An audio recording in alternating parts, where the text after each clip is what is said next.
What happens when one of the biggest gamers on the internet faces down one of the biggest games of the year? Who will win? What will be left when the dust settles, and why? Is it all just another example of brilliant viral marketing attacking our impressionable senses? Why are they so cunning? Why? Here we go!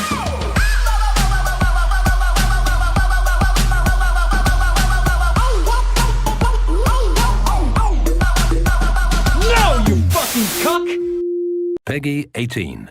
By now, we're sure that you're all very aware of who Dr. Disrespect MD is, but just in case you don't, here's a very brief rundown. He's a podiatrist. He's a doctor who just yells at his patients. Yeah. Well, yeah, of course you fell down the stairs. You're fat as fuck. Yes. No, he's not. He's the alter ego of an ex-Call of Duty level designer who has hundreds of thousands of followers on Twitch and is one of their top streamers at any point in time with an average of at least 10,000 live concurrent viewers.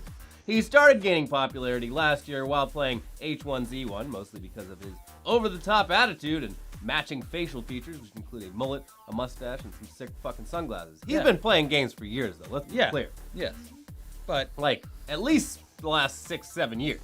But the prominence came back. Yes. Character Yeah. with H1Z1. It is a great character because it allows him to be a lovable asshole, because when it comes down to it, it's all an act. He can get away with saying and doing almost anything because he is Dr. Disrespect, and that's how his character is supposed to act. He has a goddamn PhD in attitude, and he's not about to let that decade at fuck university go to waste. That would be fuck you. He brings something unique to a platform that is typically bland with his personality. Sure, if you want to see the best players in the world at any game, they're definitely streaming, but a lot of the time, it's way more fun to watch someone who's still pretty good, but also who puts on a show. Yeah. Well, now it's 2017, and Dr. Disrespect's H1Z1 days are behind him, for the most part, thanks to the release of a little game called PlayerUnknown's Battlegrounds, or T.U.G.S, as I call it. We've already said that it deserves Game of the Year. Just stop releasing games already, you're gonna lose. It's not even out of the alpha stage, even. Is it, though? Well, It's still an alpha. Alpha, beta, who can say? It's an alpha. It's early access. Yeah. But yeah, T.U.G. is not only a perfect game for players of all skill sets, it is ripe for hilarious interactions and ridiculous moments, whether they involve superhuman reflexes and skill, or simply role-playing with friends, acting out funny moments, or reacting to the absurdity of the situations that this game can put you in. It's literally perfect for a character like Dr. Disrespect. And it's been very fruitful for him. Yeah, he has exploded on Twitch since the release of the game and has kept up a very busy schedule of playing it for his hundreds of thousands of loyal followers. But it looks like he might have taken things a bit too far during a match the other night, because while in a group of 4, one of those who was actually a famed Battlegrounds streamer named Grims, the doctor went ahead and he team killed one of his squad mates. It was because they'd come across a vehicle that only sat 3, and they suggested that he should just wait as they set off to find a means of conveyance that could better accommodate their numbers. Now, we know it's just a video game, but for some reason this footage does seem kind of fucking dark and shocking. Yeah. Because of how quickly it snaps from nonchalant banter and fun to utter brutality. Here you go. Well, we got the bike. We'd have to leave our random behind. Well, we have an issue. Uh-oh.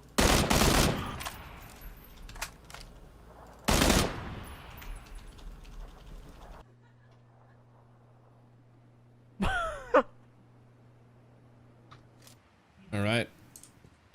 Damn. Oh, That was yeah, it's shocking. It's It like is a shocking. scene from like The Shield when like Michael Chiklis is like, "All right, guys, time to go."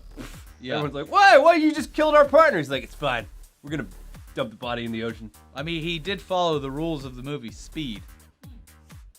Shoot your friend to save the day. Yeah, shoot the hostage. That's how you get out of a hostage situation. Now, we know a lot of those Jake Paul fans out there like to throw around the word savage, but allow us to appropriate that really quick, because as long as we're using it to explain shit in pure hyperbole, like everyone else, that clip is quite savage, to be honest. You can see the shock in his teammates. They're all just like, fucking did it. Especially from all the angles it's shown. I'm just like, oh damn. Yeah. Like even his, where he's just sitting there in silence. fucking cold-blooded. It's one thing to and like. then he pops the other shots. Yeah. Like after he's dead.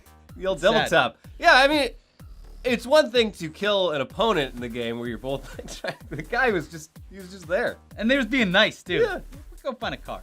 But again, this whole thing, it fits his persona, and this one moment was kind of a pinnacle in everything that Battlegrounds has been building up to as an almost entirely social experience.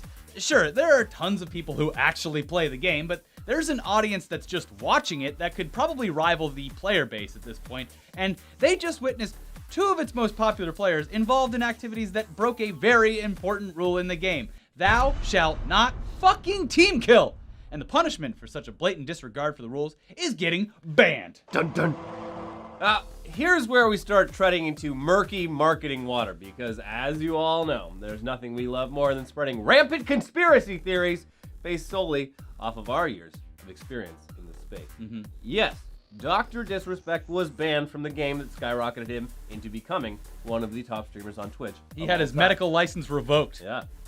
And he was banned from a game where he has, no doubt, been responsible for hundreds, if not thousands of purchases of this game. But at the same time, the game and its developer, Brendan Green, who, by the way, is literally the PlayerUnknown of PlayerUnknown's Battleground. Not so unknown anymore, buddy. He was able to very publicly prove that the game takes a firm stance on such actions. Yeah, it was a win-win for everyone if you want to look at it that way. Dr. Disrespect's following explodes as he's solidified as an anti-hero for breaking the rules. Battlegrounds gets to look good to its hardcore player base by proving that no one is above the law, and the game in general also gets a ton of free marketing to people who would have never known that it existed. I mean, this saga played out on fucking CNBC, for Christ's sake. So, having said all that, and having attempted to explain that this drama was positive for all parties involved, well, except for old PlayerUnknown himself, who was at the receiving end of mean messages from children that were too young to understand that these adults are comically taking jabs at each other and both laughing their way to the bank. Still, including all of that together, let's see how it played out, and you can just come to your own conclusions. So PlayerUnknown tweeted on July 18th, "If you break the rules in Battlegrounds, no matter who you are, you're gonna have a bad time." To which Dr. Disrespect replied, "I'll break the rules anytime, anywhere I go, and look good doing it." PlayerUnknown tweeted back, "In my house, you follow the rules or you get the fuck out," heart emoji. Dr. Disrespect replied to that, "If I could do the splits, I'd roundhouse kick you in the neck. But since I can't, I'll just front kick you in the chest instead. Lightning." So this message, it seemed, had cucked the game developer as he meekly replied, "Suggesting violence is the best way to solve a disagreement is just wrong, even if you were playing a character." Ah, shut up, Poindexter. And yeah, since it's the internet, people called him a pussy and a cuck and all that shit. So he clarified that tweet in a few paragraphs, stating this. Before I begin, I have to say that I do enjoy the character Guy has created with Dr. Disrespect. Hell, I am even a part of the Slick Daddy Club. I was told that I should have taken the doc's threat of violence as a joke. So now I will try explaining why I took this tweet seriously and tweeted out the response I did. Oh god, oh no, don't do it, PlayerUnknown. You're gonna look like a bitch. Story time! No! When I was in college, lame, many years ago, I had a disagreement with my flatmate. Instead of talking it out like men, he decided to get aggressive, and while I was backing away from him, he kicked me in the chest and put my head through a plate glass door. Thankfully, I don't suffer from any ill effects due to this experience. The point of that story is to attempt to explain why I think even the threat of violence is not something that should be joked about. Given my experience in college, and the fact that the doc's threat, even as a joke, synced up closely to a bad experience I endured, it could have brought up bad memories, triggered a panic attack, or had other consequences the doc might not have intended when composing that tweet. So the guy, guns, no problem. Kicks, though? Watch out. Kicks are scary and dangerous. The man got triggered the man created a game where you could hurt someone by kicking them. Where you hunt down and kill people. A very stressful game, A very I might stressful add. game. I have never been as stressed out as I am in Battlegrounds, even playing shit like fucking Alien Isolation. Yet. It's terrifying. Yet, he gets very scared by this tweet. He does. From a made-up fantasy character. Yeah. Sure. So, there you have it.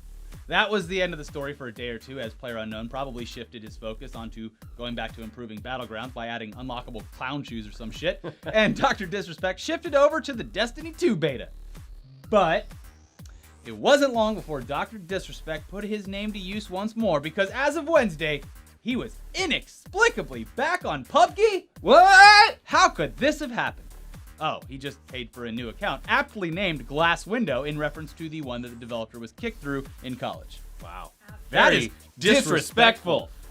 What's strange here, though, is that it's very out there in the open that he's playing this game. In fact, thanks to all the drama, he saw his live concurrent numbers double. He had 30,000 people watching live for You his can't comeback buy news like on this. his comeback tour. Yeah. So it's pretty obvious that the dev is just completely allowing him to continue playing the game under this new account, which is fine, by the way. I mean, really, who gives a shit?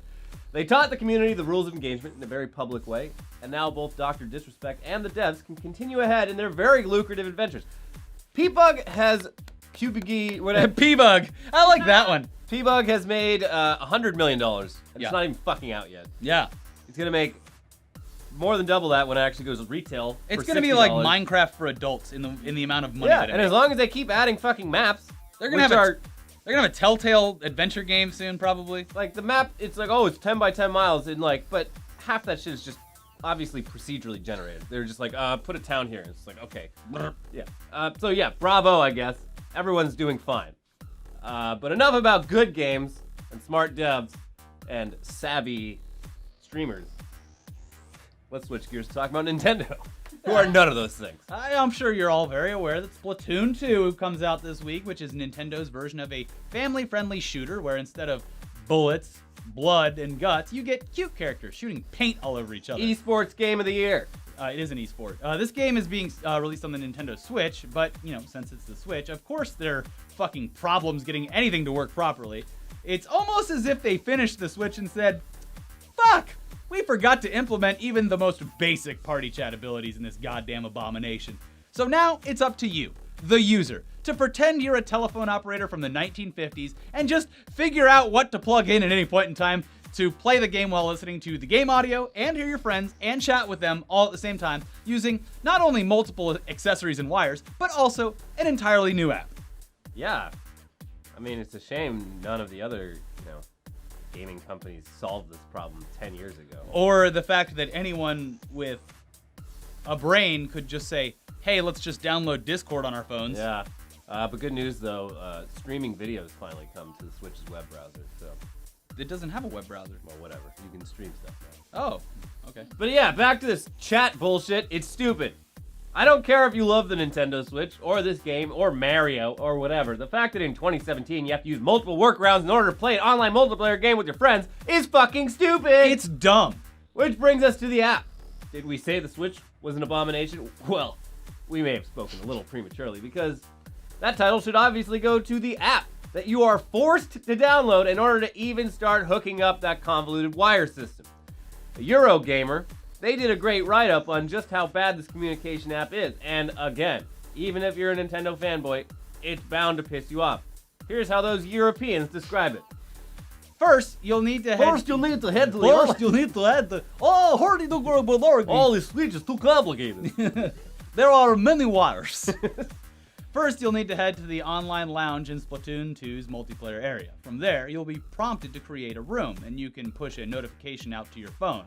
It's on your phone, and only on your phone, it would seem, that you can invite friends into a room.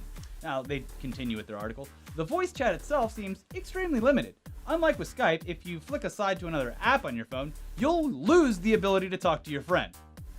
Oh, it also goes on. You'll also need your phone screen on for that voice chat to remain connected, meaning it guzzles battery in the process.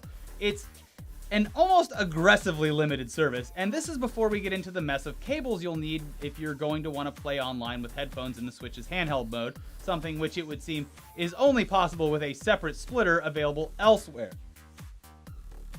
Why? So let's recap. You have to create a room, invite people into that room, stay in that room, never switch apps because you'll lose connection, make sure that your screen stays on and active the entire time you're playing a match, and also make sure you charge your fucking phone before all this because it's gonna drain. Here's the thing. Let me before we get into the other part of this is you have the Switch. You put the game in the Switch. Yeah. You have the Switch. Then you have a cable that goes out of the Switch into a splitter, a cable that goes from the splitter to your Splatoon headphones, a cable that goes out of the splitter and into your phone, the app on the phone, and then your phone plugged into the wall. But also, guys, this is eating up a lot of battery itself, so make sure to plug your Switch in as well. Yeah, so you literally are sitting there. It looks like it doubles as a ghillie suit. And bring your backpacks, kid, if you're gonna take it mobile. By the way, apparently, if your phone even gets a text or any other kind of notification, that sound will overtake the Nintendo app and blast your ears, while taking away both your game audio and your conversation with friends. So, fuck you. Yeah. We haven't even talked about the actual game itself yet, and for that, we turn to Shibby, who hasn't played it, but has a pretty good idea of what to expect. Take it away, Shibby. T.U.G.S boys and T.U.G.S girls, this week I have the pleasure of reviewing a game from the East. All the way over from Kyoto, Japan. As of this recording. You call it the East? What are you, from the 50s? As of this recording, the retail release is not yet available to you plebs, but here on T.U.G.S, Nintendo loves us and they hooked it up. The multiplayer servers are also not available yet for this particular paint-slinging bukkake simulator, but I'm gonna review it anyway. Yeah, you played Splatfest this past weekend, right? The house party game where you pull your dick out. They should not send me the game to review if every aspect of the game is not yet ready. Just like multiplayer No Man's Sky Sean Murray, where that shit is at, I'm not sure he should be criminal. Everyone knows that I'm a lover and not a fighter. But the things I would do to that man, like trim his beard off his lion face, he is a no-show, just like many of the features he promised in his game. A no-show, sort of like his last tweet being March 8th of 2017. Leave the man alone. Yeah. Even though... Well, it's down. Fine. What game are you even reviewing? Shut up. All right, fine. Enough about my favorite developer ever, Hello Games, and more about Nintendo. Now I know you Nintendo fanboys and other T.U.G.S boys want to make gaming great again. So I'm getting ready to sell some merch. I'm working with Teespring on some Shibby shirts and Battleground shirts. Shirts by the people, for the people. So follow me on Twitter for more details once the store is ready to launch soon. Anyways, this week, I'm reviewing Splatoon 2. Sure, the server's not yet ready. Sure, the mobile app that all you ass eaters need to download in order to communicate in-game is not yet ready. Sure, the game is not officially out until the 21st. Doesn't matter. Doesn't matter if Nintendo sent me a copy or it's stolen off a truck. This shit's ethical. Splatoon 2 might be the worst sequel since Destiny 2. Hey. Wait a minute. Let that sink in. It's hard to believe, but it's true. I'm not sure which one feels more like the first since they're literally the same game, but repackaged to take your Mountain Dew money again. The only thing different about Splatoon is that it's for the ever elusive and vocal minority Nintendo fanboy. You idiots have never really played a real man's Loot Granator like Diablo 2, 3, or Path of Exile, so buckle up for more gear with more stats, using currency to randomly get new abilities on gear at a hefty price. Want to be gear carried through your next fucking rank battle? Prepare for whoever random number generated the best ink in your sister squid. Win the match. The lobby system so far, in its pre-release state, is clunky. Once you queue into a lobby, you have to wait for it to fill up or the lobby timer to literally end and kick everyone out. Want to look at your loadout or your neat new dualies to spray your friends with paint? Well, too bad, bucko. Better have your phone by your side for a little lobby wait and entertainment. Oh wait, that's already tied up with the communication app to talk to anyone in a match. It's 2017, Nintendo. Get your head out of your ass. I mean mouth. In objective-based shooters like the Ass out of your mouth. Get your ass out of my mouth, Nintendo. Yeah, like Splatoon 2, objective-based shooter, communication is key, whether online or the newly added Horde mode. To succeed, you need to be able to speak with someone, like I struggle with. Since this is a Nintendo fanboy-only game, of course it's only for neckbeards or elementary school children. It's gonna be a complete clusterfuck, and I really don't see anyone using the Nintendo mobile app, and it's probably not gonna work out in the near future. Other than a 6-hour tutorial, called The Story Campaign, Splatoon 2 is literally Splatoon 1, but not on the failing Wii U times. If Nintendo is considering that broken-ass ARMS game a success, I'm sure Splatoon 2 is gonna do incredibly well for them on the Switch. Somehow Splatoon 1 was awarded such accolades like the Game Awards Best Shooter and Best Multiplayer, IGN's Best Competitive Multiplayer, yet not winning IGN's Wii U Game of the Year. Puzzling, I know. Well, it seems ethical, I don't know. I must rate Splatoon 2 a 0 out of 10. The worst sequel ever made. Get your ass out of my mouth, Nintendo. Well, thanks, Jibs. Thanks for nothing once again. But let's open up the history books and take a look at the original Splatoon with a review from an Amazon user named Me. It wasn't me. It's actually his Wasn't name. me. The name is Me on the account. They titled their review, "I call false advertising at its worst." They said, It is advertised as an 8-player game. It is not. For Turf War, only one person in your house can play. You play with 7 people you don't know or communicate with. If one person drops out, the game is done. No points for anyone. All the other players have wasted their time because some stranger decides to quit during the game and must then sit and wait for another battle to be arranged. You can wait for 3 to 5 minutes to find 7 other players. If this truly is worldwide, not very many people want to play, and it is the only way you can play Turf War. In the 1-to-1 play, you can't even pick your player. You have to take what they give you. Most of the time, girl players, which my grandsons are not real crazy about.